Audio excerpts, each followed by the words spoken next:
कभी आपने सोचा है दुनिया में सबसे डेंजरस नेगोशिएशन कैसी होती है? नहीं, बिजनेस डील नहीं, FBI हॉस्टेज नेगोशिएशन, जहां एक गलत शब्द किसी की जान ले सकता है। क्रिस वॉस एक FBI नेगोशिएटर जिन्होंने 150 से ज्यादा हॉस्टेज केसेस हैंडल किए, कहते हैं नेगोशिएशन सिर्फ FBI के लिए नहीं होती, ये हर इंसान के लिए डेली स्किल है। आप जब सैलरी बढ़ाने की बात करते हो, जब क्लाइंट से डिस्काउंट नेगोशिएट करते हो या घर पे टीवी रिमोट के लिए लड़ते हो, आप नेगोशिएशन कर रहे होते हो। आज हम सीखेंगे क्रिस वॉस की book never split the difference के 7 नेगोशिएशन सीक्रेट्स जो आपकी लाइफ और बिजनेस दोनों बदल देंगे। Point 1, never split the difference. Chris कहते हैं कंप्रोमाइज कभी सोल्यूशन नहीं होता।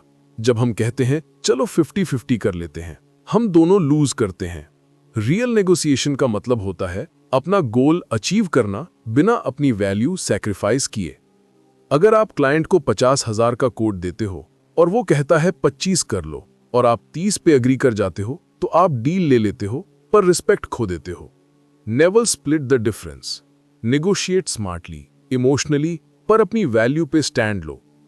Point 2, mirroring. मिररिंग एक FBI ट्रिक है।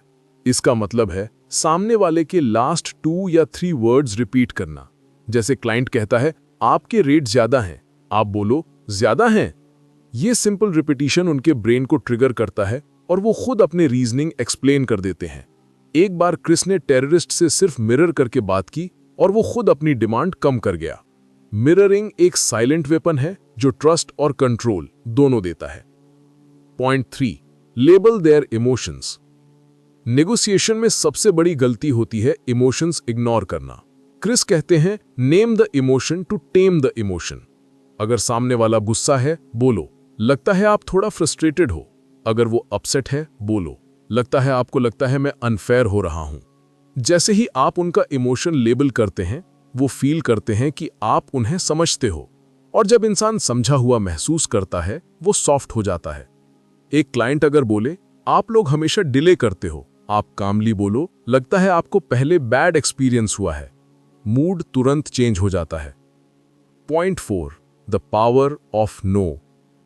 क्रिस कहते हैं no is where real negotiation begins.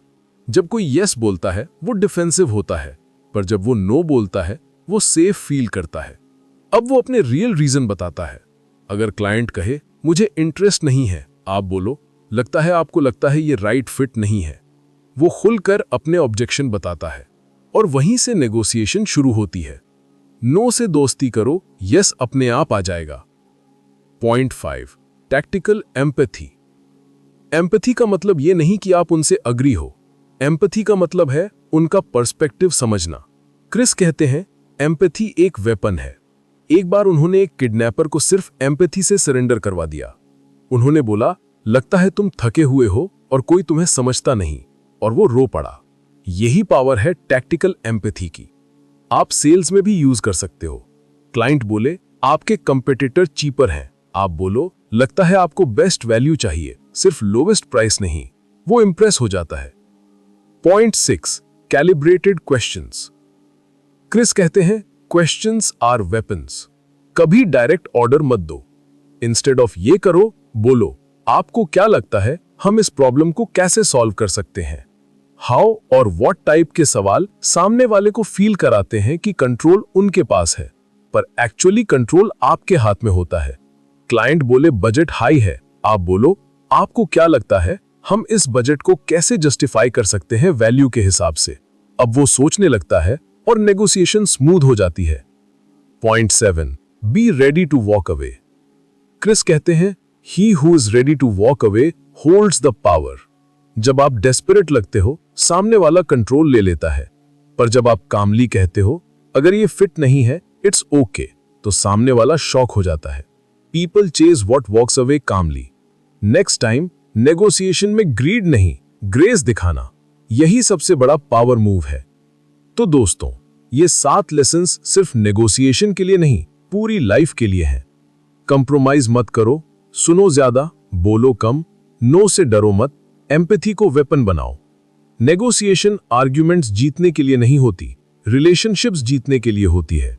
आज से हर कन्वर्सेशन में FBI स्टाइल अप्लाई करो और देखो कैसे लाइफ में आपके रिजल्ट्स मल्टीप्लाई हो जाते हैं। अगर आपको ये ऑडियो बुक समरी पसंद आई हो तो लाइक करो, सब्सक्राइब करो और कमेंट करो। I negotiate like an FBI agent. मिलते हैं नेक्स्ट ऑडियो बुक में एक नई माइंडसेट और एक नई कहानी के साथ।